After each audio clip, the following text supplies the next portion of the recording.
হ্যাঁ ভিডিও দেন মারা রাখি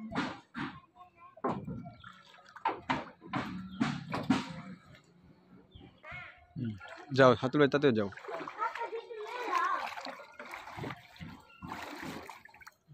কি অবস্থা দেখছো সর্বনাশ মানে এত পরিমাণে ফানি হয়েছে মানে মানুষ মানে দেখে আমার খুব খারাপ লাগতেছে এটা কিন্তু আমার বাড়ির পাশের বাড়ি আমার বাড়ি তো পানি উঠে উঠছে কি অবস্থা দেখেন বাড়িতে কিন্তু কেউ নাই মানে একবারে ফাঁকা কি কই যাব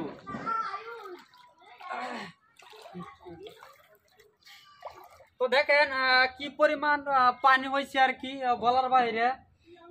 মানে আগে আগে হয়েছে মানে পাহাড়ি ডলে ফুল শেরপুর নালিতাবাড়ি এদিকে পানি হয়েছে এখন আস্তে আস্তে আস্তে আস্তে আমাদের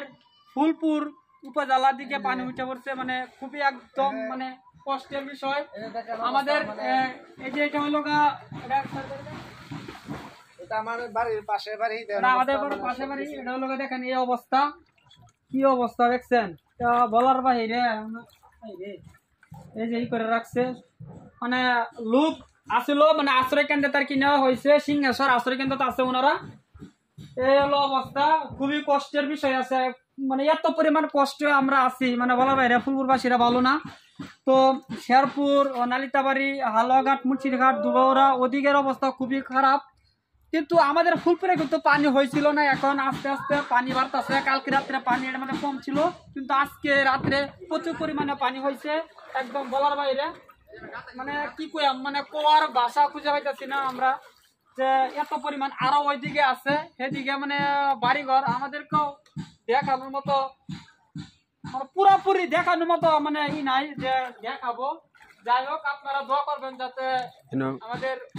বন্যাগুলো যাতে পুকুরের শর্ট ভিডিও মানে যাই হোক যাতে আপনারা দোয়া করবেন আর ভিডিওটা বেশি বেশি শেয়ার করে দিবেন যাতে অন্য যারা প্রবাসীরা দেখে যাতে দোয়া করতে পারে আর একটা কথা আপনারা যে ফুলপুরের যে অনেক অনেক জায়গা আছে কিন্তু অনেক জায়গা আছে পানিতে পুরা তলায় গেছে ঘরবাড়ি তলায় গেছে তো আমরা এত পরিমাণে কষ্ট আছি ফুলপুরের বাসী কিন্তু ভালো না আগে আসছিল শেরপুর নালিতাবাড়ি এই মানে ওরা তো কষ্ট করতে আছে ত্রাণ পাচ্ছে না বলে আমি শেরপুর দুবাউরা মুন্সিরঘাট কলসিন্দুর গেছিলাম দুবাউরা মুন্সিরঘাট কলসিন্দুর কিন্তু ওনারা কিন্তু ত্রাণ ঠিকই পাচ্ছে কিন্তু শেরপুর নালিতাবাড়ি ওইদিকে ত্রাণের খুবই সংকট আপনারা ঘরে বসে না থেকে আপনারা দ্রুত যার যার জায়গা থেকে সামর্থ্য অনুযায়ী আপনারা এগিয়ে আসেন আমরা কালকে গেছিলাম তো এখন এই জায়গায় গেছি ঠিক আছে কিন্তু এখন আস্তে আস্তে আমাদের ফুলপুরে উঠে পড়ছে একদম বলার বাইরে যাই হোক করা সে করে এটা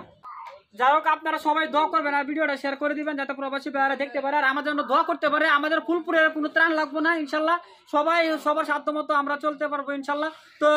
মানে নালিতাবাড়ি শেরপুর ওইদিকে আপনারা যান গিয়ে ত্রাণ বিতরণ করেন আপনারা জানি সামর্থ্য অনুযায়ী সবাই ভালো থাকবেন সুস্থ থাকবেন আর আমাদের জন্য দোয়া করবেন আর ভিডিওটা বেশি শেয়ার করে দিবেন সবাই ভালো থাকবেন আসসালামু আলাইকুম।